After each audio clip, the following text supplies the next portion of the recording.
Hello students, welcome to MS Bioguide. আজকে আমাদের আলোচনার বিষয় হচ্ছে প্রোটোজোয়ার জেনারেল ক্যারেক্টার্স।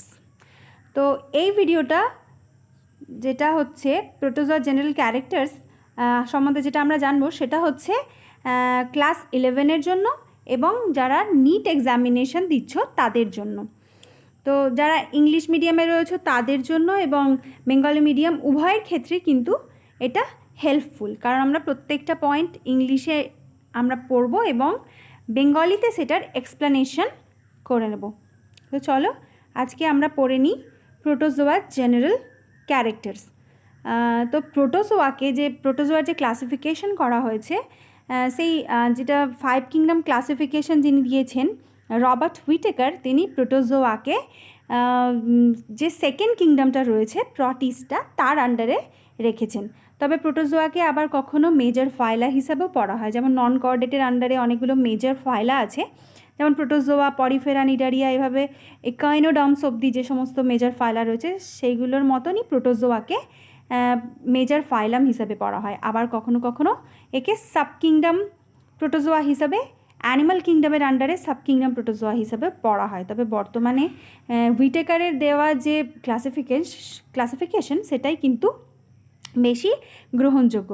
তো চলো প্রত্যেকটা পয়েন্ট আমরা ডিসকাস করে নিই। প্রোটোজোয়া হচ্ছে ইউনিসেলুলার মাইক্রোস্কোপিক ইউক্যারিওটিক অ্যানিমাল কিউলস। তো ইউক্যারিওটিক কথাটার অর্থ কী? ইউক্যারিওটিক কথাটার অর্থ হচ্ছে যে এদের যে নিউক্লিয়াসটা রয়েছে সেটা হচ্ছে ওয়েল ফর্মড, সুগঠিত নিউক্লিয়াসে যে 4টে কম্পোনেন্ট থাকে সেই 4টে কম্পোনেন্টই কিন্তু এদের নিউক্লিয়াসের ক্ষেত্রে বর্তমান, অর্থাৎ এদের জেনেটিক ম্যাটেরিয়ালটা হচ্ছে নিউক্লিয়ার মেমব্রেন বাউন্ড, তাই এরা হচ্ছে ইউক্যারিওটিক। এবার পরের পয়েন্টটা হচ্ছে যে simplest and most primitive type with protoplasmic grade of organisation.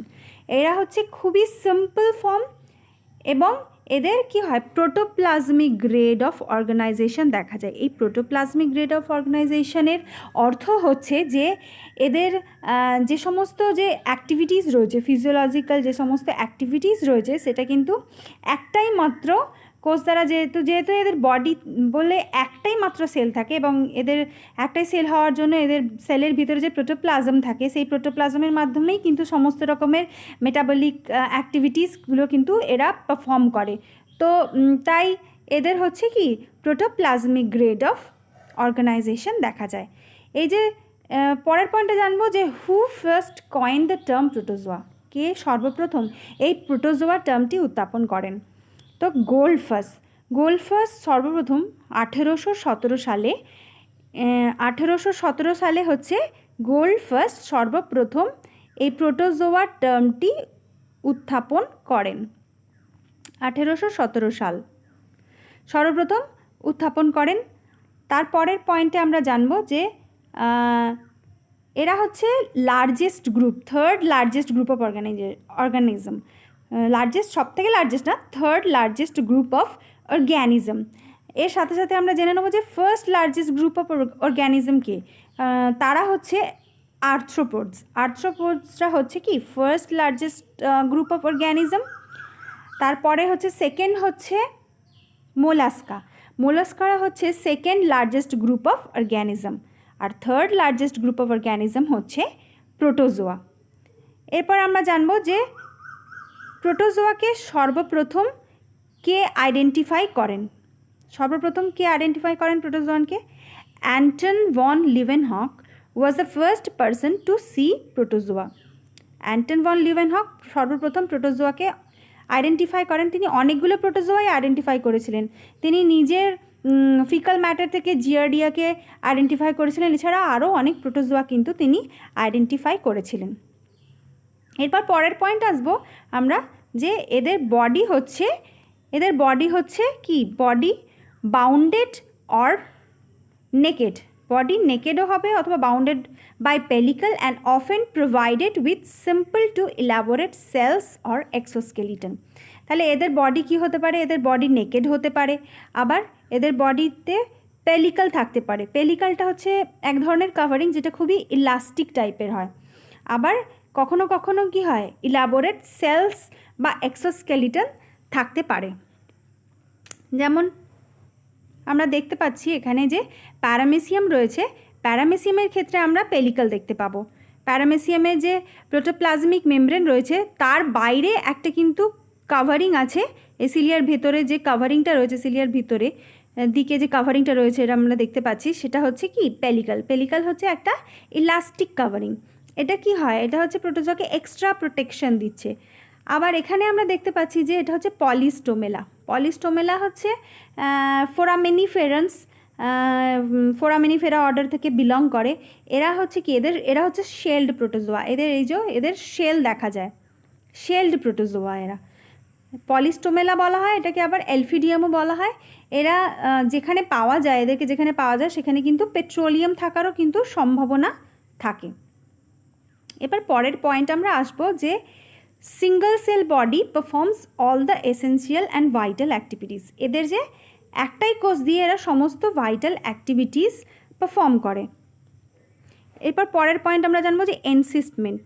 বেশ কিছু প্রোটোজোয়া, বিশেষ করে যারা প্যারাসাইটিক, তারা কিন্তু তাদের দেহে কিন্তু এনসিস্টমেন্ট দেখা যায়। এনসিস্টমেন্ট কি কি হেল্প করে, যে এনসিস্টমেন্ট ডিসপারশনে হেল্প করে, মানে এক জায়গা থেকে আরেক জায়গায় ছড়িয়ে যেতে সাহায্য করে। আবার কি করে, এদের রেজিস্ট করতে সাহায্য করে আনফেভারেবল কন্ডিশন। অর্থাৎ encystment commonly occurs to help in dispersion and to resist unfavourable condition. Unfavourable কন্ডিশনে এদের সার্ভাইভ করতে সাহায্য করে হচ্ছে এই এনসিস্টমেন্ট। এরপর আমরা পরের পয়েন্ট আসবো, যেটা হচ্ছে এরা ফ্রি লিভিং হতে পারে অথবা প্যারাসাইটিক হতে পারে। ফ্রি লিভিং ফর্ম আছে, আবার প্যারাসাইটিক ফর্মও আছে প্রোটোজোয়ার। যে সমস্ত ফ্রি লিভিং ফর্মস যারা আছে তারা হচ্ছে অ্যাকুয়াটিক হতে পারে, মানে জলে থাকতে পারে, আবার টেরিস্ট্রিয়াল মানে ডাঙায় থাকতে পারে, আবার ড্যাম্প জায়গাতেও থাকতে পারে। তো যারা অ্যাকুয়াটিক ফর্মস রয়েছে তারা আবার কি ফ্রেশ ওয়াটার ফর্মস আছে, মানে স্বাদু জলে বাস করে। আবার মেরাইন ফর্মস আছে যারা সমুদ্রে জলে বাস করে। আর যারা প্যারাসাইটিক ফর্মস, প্রোটোজোয়ার ক্ষেত্রে প্রচুর প্যারাসাইটিক ফর্মস আছে, যারা মানুষের ক্ষেত্রে হিউম্যান বডিতে বিভিন্ন মানে মারাত্মক ডিজিজ, মানে এরা কজেটিভ অর্গ্যানিজম হিসেবে কাজ করে বিভিন্ন ডিজিজের। যেমন হচ্ছে ম্যালেরিয়ার কজেটিভ অর্গ্যানিজম যেমন হচ্ছে প্লাজমোডিয়াম, এটা একটা প্রোটোজোয়া। তারপরে জিয়ারডিয়াসিস রয়েছে, যেটা হচ্ছে কজেটিভ অর্গ্যানিজম হচ্ছে জিয়ারডিয়া। লিসম্যানিয়াসিস, যেটার কজেটিভ অর্গ্যানিজম লিসম্যানিয়া। এরকম প্রচুর রয়েছে যারা মানুষের ক্ষেত্রে বিভিন্ন ধরনের রোগ সৃষ্টি করে। তারপরের পয়েন্ট হচ্ছে যে এদের লাইফ হিস্ট্রি হচ্ছে ভীষণই complicated. Life history often complicated with alternation of sexual and asexual phase. তো সেক্সুয়াল অ্যান্ড অ্যাসেক্সুয়াল ফেজ মানে কি, যেখানে সেক্সুয়াল ফেজ মানে কি, যেখানে দুটো গ্যামেটের মিলন হচ্ছে সেটা হচ্ছে কি সেক্সুয়াল ফেজ। আর যেখানে অ্যাসেক্সুয়াল ফেজ, যেখানে কি, যেখানে কোনো গ্যামেটের মিলন হচ্ছে না কিন্তু এদের রিপ্রোডাকশন হচ্ছে, অ্যাসেক্সুয়াল রিপ্রোডাকশন হচ্ছে। তো আমরা যেমন এই ছবিটাতে আমরা দেখতে পারি, ভালো করে বুঝতে পারবো যে কি, যে প্লাজমোডিয়াম যেটা মানুষের ক্ষেত্রে ম্যালেরিয়া রোগ সৃষ্টি করে, তাদেরও কিন্তু alternation of sexual and asexual phase দেখা যায়। যেমন মানুষের বডিতে আমরা দেখতে পাই মানুষকে ইনফেক্ট করে। এবার পরে আমরা আসবো যে এর নিউক্লিয়াস কেমন হয়। প্রোটোজোয়াদের ক্ষেত্রে নিউক্লিয়াস কী ধরনের হয়, তো প্রোটোজোয়ার ক্ষেত্রে নিউক্লিয়াস হয় দু ধরনের। একটা হচ্ছে মোনোমরফিক নিউক্লিয়াস, আর একটা হচ্ছে কি ডাইমরফিক নিউক্লিয়াস। মোনোমরফিক নিউক্লিয়াস কথাটার অর্থ হচ্ছে যে নিউক্লিয়াস একই ধরনের হয়, মানে টাইপটা একই ধরনের হয়। সেই একই টাইপের নিউক্লিয়াস আবার অনেকগুলো থাকতে পারে, কিন্তু টাইপটা কিন্তু একই ধরনের। এখানে যেমন আমরা দেখতে পাচ্ছি যে ইউগ্লিনার ক্ষেত্রে আমরা কি দেখতে পাচ্ছি, ইউগ্লিনার ক্ষেত্রে আমরা দেখতে পাচ্ছি যে ইউগ্লিনার ক্ষেত্রে এই যে ছবিটা আমরা দেখছি ইউগ্লিনার ক্ষেত্রে এই ছবিটা, সেটা হচ্ছে কি এই একই একটা মোনোমরফিক টাইপ অফ নিউক্লিয়াস এখানে আমরা দেখতে পাচ্ছি, মোনোমরফিক টাইপ নিউক্লিয়াস। আবার ডাইমরফিক টাইপ অফ নিউক্লিয়াস কি, ডাইমরফিক টাইপ মানে দু ধরনের নিউক্লিয়াস থাকবে, একটা হবে কি ম্যাক্রোনিউক্লিয়াস আর একটা হবে মাইক্রোনিউক্লিয়াস। যে ম্যাক্রোনিউক্লিয়াসটা হবে সেই ম্যাক্রোনিউক্লিয়াসটা কী হবে, বডির যে অন্যান্য যে সমস্ত মেটাবলিক অ্যাক্টিভিটিস রয়েছে সেগুলো পারফর্ম করবে। আর মাইক্রোনিউক্লিয়াস হচ্ছে প্রোটোজোয়ার কনজুগেশনে হেল্প করবে। রিপ্রোডাকশানে হেল্প করবে।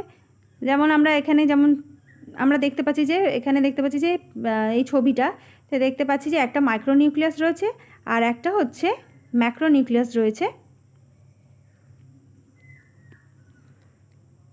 এর পয়েন্টগুলো আমরা দেখে দিই যে body containing one or more nuclei which are monomorphic or dimorphic. পরের পয়েন্ট হচ্ছে monomorphic type of nucleus is the characteristic of Sarcomastigophora. এই যে মনোমরফিক টাইপ অফ নিউক্লিয়াসটা হচ্ছে সেটা হচ্ছে সার্কোম্যাস্টিকোফোরা যারা রয়েছে তাদের ক্যারেক্টার। যেমন হচ্ছে ইউগ্লিনা হচ্ছে সার্কোম্যাস্টিকোফোরার আন্ডারে।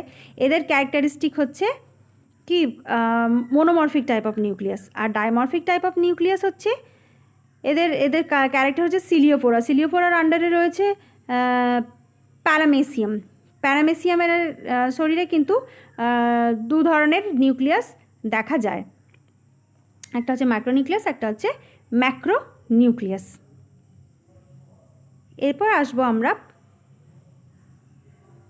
এই ছবিগুলো আমরা দেখে নেব যে এই ছবিতে আমরা কি দেখতে পাচ্ছি, বিভিন্ন ধরনের নিউক্লিয়াস এখানে আমরা দেখতে পাচ্ছি।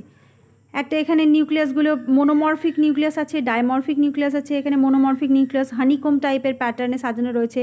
এটা যেমন ওপালিনার ক্ষেত্রে একই ধরনের নিউক্লিয়াস, অসংখ্য একই ধরনের নিউক্লিয়াস আছে। এখানে যেমন বেল শেপের যে প্রোটোজোয়া রয়েছে তার বডিতে হর্ষ শেপের একটা মাইক্রোনিউক্লিয়াস রয়েছে, আবার ছোট্ট একটা মাইক্রোনিউক্লিয়াস রয়েছে। স্লিপার অ্যানিমাল কিউল যেটা হচ্ছে প্যারামেসিয়াম, এটাকে স্লিপার অ্যানিমাল কিউল বলা হয় কারণ এটার যে শেপটা অনেকটা স্লিপারের মতো, তাই একে স্লিপার অ্যানিমাল কিউল বলা হয়। এরও কিন্তু একটা ম্যাক্রোনিউক্লিয়াস আবার একটা মাইক্রোনিউক্লিয়াস রয়েছে। এভাবে বিভিন্ন ধরনের নিউক্লিয়াস রয়েছে। এখানে আমরা দেখতে পাচ্ছি যে প্যারামেসিয়ামের ক্ষেত্রে যে মাইক্রোনিউক্লিয়াস কীভাবে এদের রিপ্রোডাকশনে অংশগ্রহণ করেছে। এই যে একটা মাইক্রোনিউক্লিয়াস কীভাবে মাল্টিপ্লাই হয়ে আবার ডটার যে প্যারামেসিয়াম রয়েছে তাতে কীভাবে ট্রান্সফার হয়ে যাচ্ছে মাইক্রোনিউক্লিয়াসটা, সেটা আমরা এই ছবিতে দেখতে পাচ্ছি। এরপর আমরা আসবো হচ্ছে প্রোটোজোয়ার লোকোমোশন। প্রোটোজোয়ার লোকোমোশন কীভাবে হয়? প্রোটোজোয়াদের ক্ষেত্রে 3 ধরনের লোকোমোটরি অর্গান আছে। একটা হচ্ছে সিলিয়া, একটা হচ্ছে ফ্ল্যাজেলা, আর একটা হচ্ছে সিউডোপোডিয়া। এখানে কি পয়েন্টে কি বলেছে যে locomotion by finger like pseudopodia, whip like flagella और हेयर लाइक সিলিয়া और অ্যাবসেন্ট। তো যখন অ্যামিবার ক্ষেত্রে আমরা দেখতে পাচ্ছি যে অ্যামিবার ক্ষেত্রে কিন্তু সিউডোপোডিয়া দেখা যায়। সিউডোপোডিয়াকে ফলস ফুটও বলা হয়, আবার সিউডোপোডিয়াকে আবার বাংলাতে ক্ষণপদও বলা হয়। এই সিউডোপোডিয়া আবার বিভিন্ন ধরনের হয়। সিউডোপোডিয়া কখনো কখনো বিভিন্ন গঠন থাকে বিভিন্ন প্রোটোজোয়ার ক্ষেত্রে। তো এই অ্যামিবার ক্ষেত্রে কি হয়? অ্যামিবার ক্ষেত্রে লোবের টাইপের হয় বলে এটা হচ্ছে লোবোপোডিয়া। বিভিন্ন প্রোটোজোয়ার ক্ষেত্রে আমরা দেখতে পাচ্ছি যে এটা ফিলোপোডিয়া, ফিলামেন্টের মতো ফিলোপোডিয়া। এটা রেকটিকিউলোপোডিয়া। আবার এখানে আমরা দেখতে পাচ্ছি যে অ্যাক্সোপোডিয়া। তাহলে এই যে সিউডোপোডিয়া রয়েছে তারও আবার টাইপ রয়েছে, যেটা হচ্ছে লোবোপোডিয়া, ফিলোপোডিয়া, রেকটিকিউলোপোডিয়া এবং অ্যাক্সোপোডিয়া। এই যে তারপরে আমরা পরের যে লোকোমোটরি অর্গান সেটা হচ্ছে গিয়ে ফ্ল্যাজেলা দেখা যায় সার্কোম্যাস্টিকোফোরার ক্ষেত্রে। ফ্ল্যাজেলা বিশেষ করে দেখা যায়। ফ্ল্যাজেলা একটা হতে পারে, আবার একটার বেশিও হতে পারে। ফ্ল্যাজেলা হচ্ছে একটা ওয়াইপ লাইক স্ট্রাকচার, আকারে একটু বড় হয় সিলিয়ার থেকে আর সংখ্যায় কম হয়। তো এরা লোকোমোশনে সাহায্য করে। যেমন ইউগ্লিনার ক্ষেত্রে আমরা দেখব যে ফ্ল্যাজেলা দেখা যাচ্ছে। এই যে ইউগ্লিনার ক্ষেত্রে ফ্ল্যাজেলা থাকে। আবার যে স্লিপিং সিকনেস যে ডিজিজ কজিং যে এজেন্ট ট্রাইপ্যানোজোমা, সেটার ক্ষেত্রেও কিন্তু ফ্ল্যাজেলা থাকে লোকোমোটরি অর্গান হিসাবে। এরপরে হচ্ছে যে সিলিয়া কিন্তু ফ্ল্যাজেলার থেকে আকারে ছোট হয় এবং সারা বডিতে কিন্তু থাকে, সারা বডিতে সিলিয়া থাকে, সংখ্যায় বেশি, আকারে ছোট ফ্ল্যাজেলার থেকে, কিন্তু গঠনটা প্রায় একই ধরনের। সিলিয়া এবং ফ্ল্যাজেলা কি হয়? সাইটোপ্লাজমিক ফিলামেন্ট দ্বারা গঠিত হয়। সিলিয়া এবং ফ্ল্যাজেলা সাইটোপ্লাজমিক ফিলামেন্টের দ্বারা, সাইটোপ্লাজমিক ফিলামেন্ট একসাথে গুচ্ছাকারে সংগঠিত হয়ে সিলিয়া এবং ফ্ল্যাজেলা গঠন করে। তো জেনারেল ক্যারেক্টার্স, আরও অনেক জেনারেল ক্যারেক্টার্স রয়েছে, তবে আজকের মতো এই পর্যন্তই। পরের ভিডিওতে আমরা বাকি জেনারেল ক্যারেক্টার্সগুলো জেনে নেব।